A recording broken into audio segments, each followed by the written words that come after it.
Hi everyone, Wave here.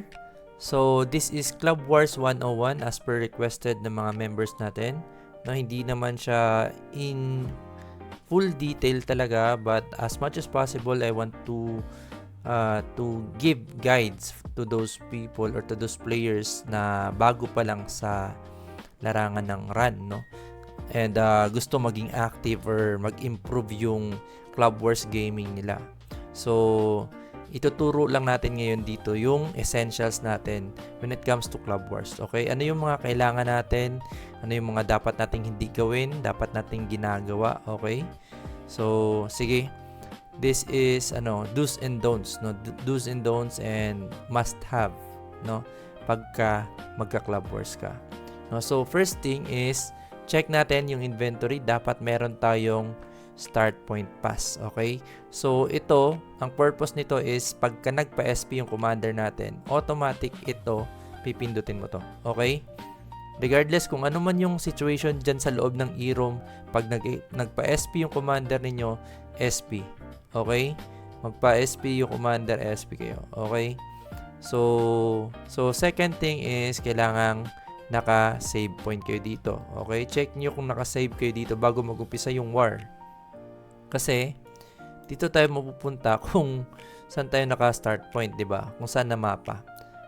Second, kailangan nakapag-repats kayo, no? Or third pala, kailangan nakapag-repats kayo. Okay, magre-repats kayo, SP, MP, kung ano yung kailangan ninyo, HP, kung pwede maglagay kayo sa locker ninyo, sa emergency locker kung pang emergency. Yun. Kung nasa loob tayo ongoing tapos kukulangin na yung HP pots ninyo. Okay, so importanteng meron kayong backup. Lastly, before natin umpisahan yung Club Wars 101, ang essentials is of course yung mga PU and CT, no? CT or speed up, ganyan. Kung FS ka, CT, no? CT speed up yung kailangan mo para humabol ka dun sa regrouping area natin. Okay? So, ayan, kailangang bawat isa sa atin may mga backup na box, no? Kanya-kanyang drop kung possible, no? Kung possible may dala kayong box ninyo. So, yun, umpisahan na natin yung Club Wars 101 natin. Okay? So, pagka nagpa-start si commander natin, guys, no? Sasabihin yan apak. Apak. Ibig sabihin nun, dito lang kayo lalagi, no? May move na dyan, pero aantayin mo lang na magsabi siya na pasok.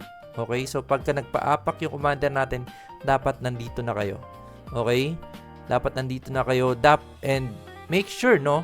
Make sure na hindi kayo nandito sa labas. Or nandito. Yung hitable kayo.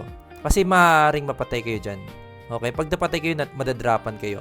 Unless nakapag non-drop kayo, no? Or else, para mas maganda, nag-ESP ako after 8 seconds, no? So, for example, nasa 8 seconds na ako nandito, hindi pa nagpapapasok yung commander natin, mag-ESP ako to refresh the 8 second na invulnerability. Okay? Apak, then pasok. Okay? Pagka nagpasok na si commander, automatic dito, gagawin ninyo FS. Sa mga FS, guys, ha. So, for example, check mo muna yung party mo. Kung kumpleto na yung party mo, as FS ka, ikaw yung responsible pagdating sa buff ng party mo. So, dapat wala pang 8 seconds nakaalis na kayo dito sa bilog. 'Di ba? So, ulitin natin, ha. So, let's say nagpa-SPC commander, then nagpa-apak siya. Okay? Then 5 4 3 2 1 pasok. Then unang gagawin is mag-MH ka dito. Pagka MH mo, may 8 second ka pa, 'di ba? May 8 second ka, invulnerable ka pagdating dito, no? Hindi ka tatamaan ng skill, invulnerable ka. So, invulnerability, no? So, may 8 second ka na, dapat nakatawid ka na diyan bago pa mawala yung invulnerable mo, no? So, dito ka na mag-buff ngayon kung saan kayo naka-RG ng Revit and CS. Unang i-buff yung Revit and CS, especially kung may archer sa party mo, no? Kasi kailangan to ng 30 evasion, no? 30 evasion yan eh. Then, wag kayong magbibitaw ng MH dito kung saan tayo nag-RG, no? Huwag kayong magbibito ng MH pagka hindi sinabi ng commander ninyo na mag-i-MH. Okay? So, this is do's and don'ts, no? So, huwag kayong mag-i-MH nang hindi sinasabi ni commander. Okay? Then, dapat kayo din, kung nagre-regroup tayo as a member, dapat dikit kayo sa FS ninyo. No, huwag kayong lakad ng lakad. Okay? Antayin yung MH. Huwag kayong lalakad-lakad nang walang MH, guys. Pagka nagpa-MH yung FS, yung commander, tapos hindi ka nasali, wala, iwan ka na talaga. So, habang nagpo-full buff ka dito, guys, no? Habang nagpo-full buff kayo dito ng party ninyo, pwede na kayo mag-drop dito ng box. Either city kung sync party kayo, or pwedeng, PU kung kay commander set kayo nakafollow. So, ito yung whole map ng Irom, 'di ba? Ito yung whole map ng Irom. So, para sa mga members na hindi pa alam, no, ano yung L1, ano yung R1, ano yung L2, ano yung R2, R3, and L3, no? Okay, so, dito yung L1, guys, no? Dito tayo nagre-regroup mostly or sa R1. No, ito yung left room 1, okay? Left room 1, ito yung right room 1.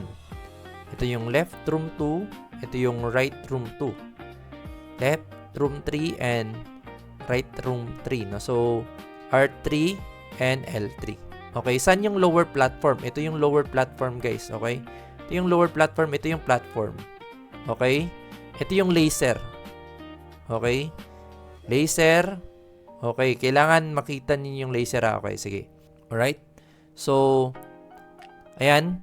Nakapag-MH na. Let's say, nag-command na ng MH commander. Okay. Then, pag sinabi niyang L2, okay, pupunta tayo ng L2. And saan kayo dadaan? Hindi kayo sa gitna dadaan. Dito kayo sa gilid dadaan. Okay, sa gilid kayo dadaan, ha. Ugaliin natin sa gilid dadaan pagka papasok ng or magka-clash ng kalaban. Okay, ugaliin natin sa gilid dadaan. Okay? Pag sinabi ni commander na laser, okay, dito yung laser, guys, ha. Dito yung laser. Ayan. Yan yung may laser dito. Yan. Okay, and bantayan niyo yung mga gilid-gilid dyan. Kasi may kalaban yan. Ito yung laser, guys. No? Ito yung daanan ng laser. Then, ito yung mid. Okay, ito yung mid. Alright? Then, pag sinabi niyang lower platform, pupunta kayo sa lower platform ngayon, which is itong taas dito ngayon. Wait, let's say.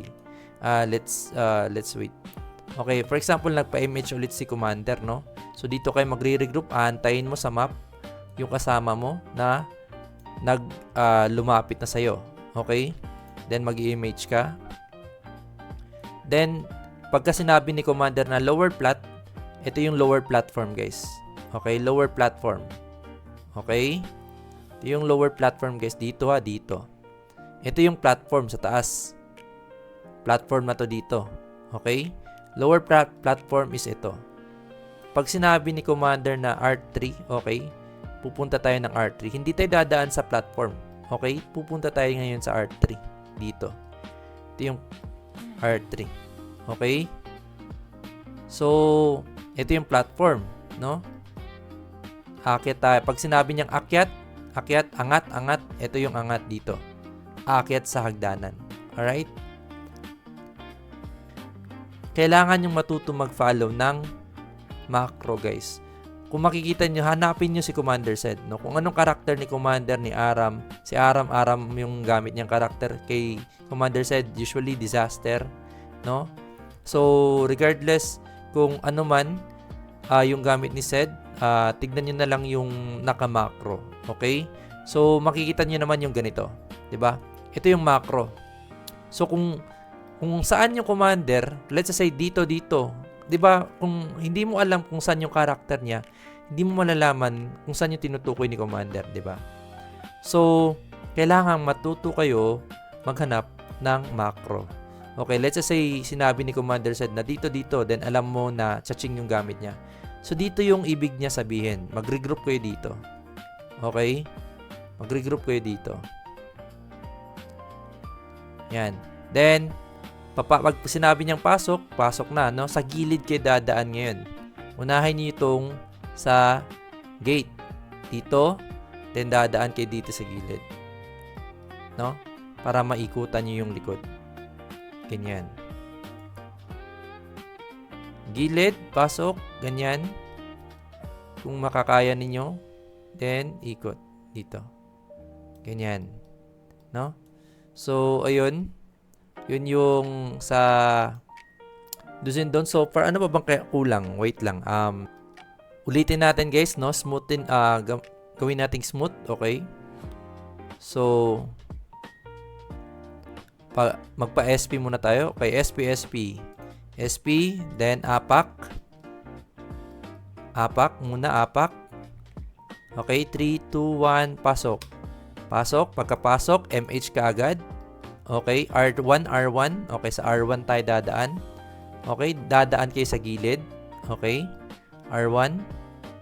Okay, ayan, dito tayo, no? So, ngayon, walang mag-i-spot dito. Pagka nag-regroup tayo sa R1 or sa L1, no? Maraming magtatangkang umakyat, di ba?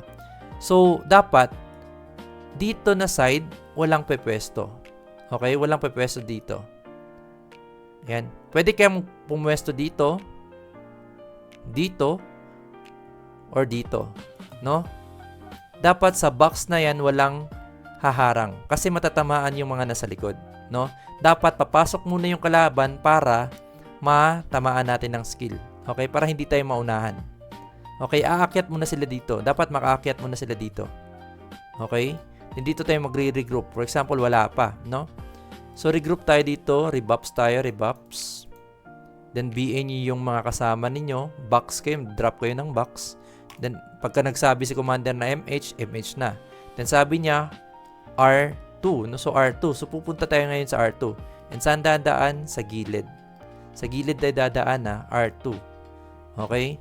Diretso R3. Okay, diretso R3 daw, sabi ni commander. Ngayon, ayan. Pagka walang tao sa R3, okay. Let's regroup dito ulit, no? Then, pagka nakahabol na lahat, sinabi ni commander, angat, angat. Okay, aangat tayo ngayon. Okay, then susundan mo yung macro, ha? Susundan mo yung macro. Okay? Then, dito yan usually si commander nagpapa-regroup, no? Dito siya nagpapa-regroup usually. Alright? Then, titignan niyo yung MH nyo, di ba malapit na matapos yan. Usually, ang ginagawa ni commander, pagka malapit na matapos yan, pinapasugod tayo para hindi na mag-MH ulit. Okay, MH, okay, papasok tayo ng MF. Pag sinabing pasok, pasok kayo. Then, tira, no? Skill forward lang, skill forward. Huwag kayo atras-atras, no? Pagka ganyan na clash, skill forward lang. Especially kung maliit lang yung kalaban. Pero kung makapal yung kalaban, yan pwede kayong atras-atras. Pero sa mainframe kasi, wala ka nang aatrasan dito eh. 'Di ba? Wala ka nang aatrasan. So, ayun. Yun yung gagawin natin, no? So, hopefully nakatulong or makatulong sa inyo guys, no? Kailangan nyo yung mga essentials na yun. And, hopefully nakatulong yung do's and don'ts natin. Okay? Yung MH sa pag-entrance pa lang, pag-enter pa lang, huwag kayong mag-full buff dun. Mag-full buff kayo sa L1 or sa R1. Alright? Thank you guys. Okay, follow up na lang natin kung may mga suggestion pa yung ibang members natin. Thank you guys. Bye-bye.